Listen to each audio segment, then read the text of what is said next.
just want to say happy Monday. The weather is beautiful. We have another very busy week here at the White House, as you know. The Chancellor of Germany will be here later this week on Thursday for a visit with the President. The President will also be holding a roundtable with law enforcement later this week as well. Today he is packed with meetings and calls on all of the challenges our country faces, but there's a lot of good news on the economic front as well. You see the inflation report. Inflation is down. We saw a report this morning showing that incomes are up. Consumer confidence in May jumped to the highest it has had in a month jump in 4 years. So there's a lot of good news. There's a lot of work to do, and the President's hard at it. So why don't I take a few questions? Karoline, what can you say to the Jewish community today to ensure that the White House is doing everything they can to keep them safe after the horrific attack in Boulder, and also the 2 Israeli embassy staff who were targeted just last week here in our nation's capital? Yeah, we have seen 2 horrific cases of anti-Semitic violence in our country in the last 2 weeks, and it is unacceptable to this President and this White House. And rest assured, to all Jewish Americans across our great country, this President has your back, and he's not going to allow anyone to take part in violent terrorism.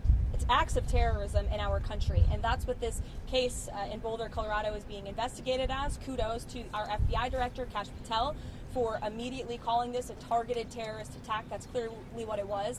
But I'd also like to point out that this administration has done more than any administration to curb this violence and to curb illegal immigration. We secured our border in record time, but we're also tightening up our visa process and our legal immigration process. And we know that this individual, this terrorist, was allowed into this country by the previous administration, was foolishly given a tourism visa, and then was illegally allowed to stay.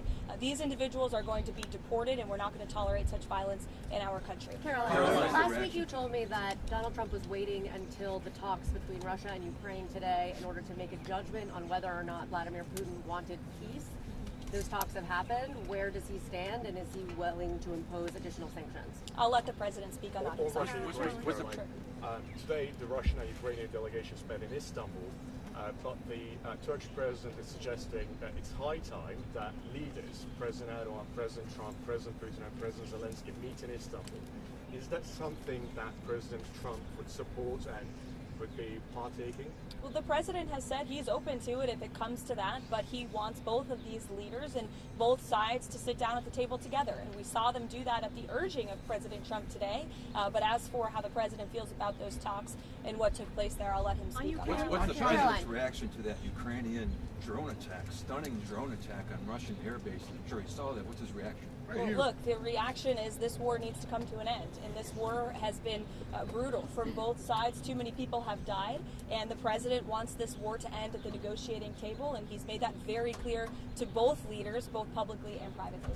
Are the trade negotiations still ongoing after last week's pause, and how are the negotiations with the European Union to avoid that 50% tariff? Well, the European Union came to the table thanks to President Trump's threat of tariffs, and now we are seeing that they are negotiating in good faith with our delegation. So we remain hopeful and optimistic that a deal can be struck with the European Union. As you know, we are in discussions with many other countries around the world as well who understand the need to cut a good deal with this President and the administration. And Secretary Bessay and Secretary Lutnick, Ambassador Greer continue to work around the clock on this. These attacks are concerning. We saw the firebombing of the Pennsylvania governor's mansion, as well as what happened over at the museum here in Washington, and now this most recent attack. Is there concern in the administration that there could possibly be some sleeper cells here in the United States? What type of pattern is the administration looking at as far as terrorist cells? Well, there's certainly a concern that the previous administration allowed way too many terrorists and illegal immigrants into the interior of our country. And that's why the Department of Homeland Security is working overtime to arrest, detain, and deport as many illegal criminals and terrorists that we can in the United States of America. And any act of violence will be prosecuted to the fullest extent of the law. President Trump Has talked about wanting to meet with President Xi for a long time. Kevin Hassett over the weekend previewed a possible conversation between the 2 of them, including possibly this week.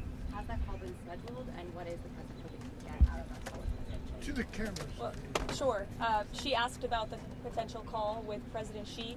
I can confirm that the 2 leaders will likely talk this week. And as always, when there are foreign leader calls, we will provide a readout of those calls. Karoline, Thank you.